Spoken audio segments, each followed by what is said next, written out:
Hi everyone. Well, it's always nice to be proved right, isn't it?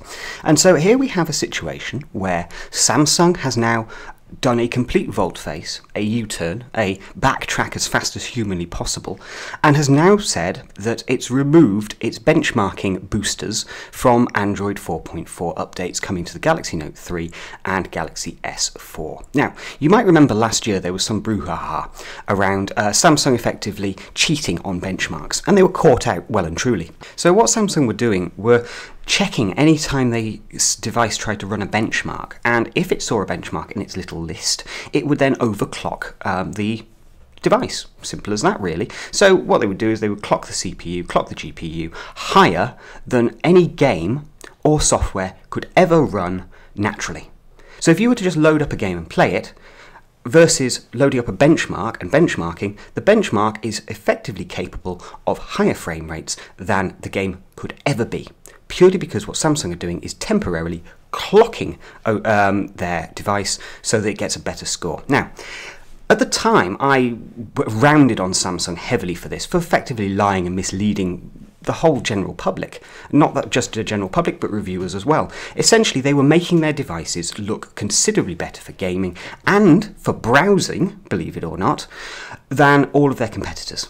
They had an unfair advantage by cheating. Now, 3D Mark, one of the leading benchmarking companies in the world, they effectively called Samsung out for this by delisting the Galaxy S4 and Note 3, by saying, you know, if Samsung are going to cheat, then we're not going to publish their benchmark. It's as simple as that. It's not true and it's not accurate. Now, a lot of technophiles started rounding on me for this. Perhaps they were just Samsung fanboys paid by Samsung, who knows? But effectively saying that nobody trusts benchmarks anymore, and I was overreacting, and blah, blah, blah, and I was wrong, and da, da, da, da, da. You know, insert expletives here directed at me. Well, honestly, guys, if Samsung have now removed this from Android 4.4, they've done a complete U-turn, and really they're now siding with consumers. They're effectively saying that it was wrong to do what they did. Now, they might have been putting out loads of PR spin at the time, but ultimately PR, what their PR team says, is worthless in comparison to the reality that we see in the marketplace. And ultimately, people do trust benchmarks. Last year, I stopped putting out benchmarks for any of the smartphone devices that we were reviewing. Instead, I let people tell me if they wanted benchmarks. Overwhelmingly, people kept saying, where are the benchmarks? Where are the benchmarks? I like seeing benchmarks. So for people to say, and Samsung especially to say, that people don't trust benchmarks and benchmarks are irrelevant and they're only there as a curiosity is absolutely false. They are still a way a large number of people put a stick in the ground and say, this device is more powerful than this device. Now, we can argue until we're blue in the face as to whether we should still be trusting benchmarks in this day and age, but the simple fact is people do. The general consumers, people who are not like you and I, who are really deep into our technology, trust benchmarks, probably implicitly.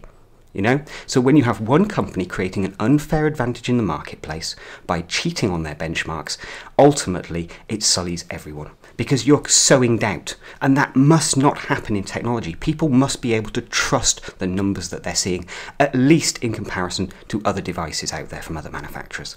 So Samsung, you not only get a Golden Raspberry Award, but you get a boo for being so flipping stupid, frankly. Tempting to stick to your guns, and then obviously deciding later on that actually the negative publicity you were getting around this obviously meant that you were in the wrong. So, from now on, all new Samsung devices coming out will not be cheating on their benchmarks, apparently. And if you have the Galaxy Note 3 and the Galaxy S4, when you get the Android 4.4 update, you will now be able to see how fast your device truly is in real-world scenarios. Now run your benchmarks again and take note of the fact of the 7 to 8% performance bump you were getting before that simply didn't exist. You were never getting that performance bump that the benchmarks were telling you were getting compared to other devices using exactly the same hardware. So there you go. Not only was I right, Samsung was wrong, and all is right with the world again.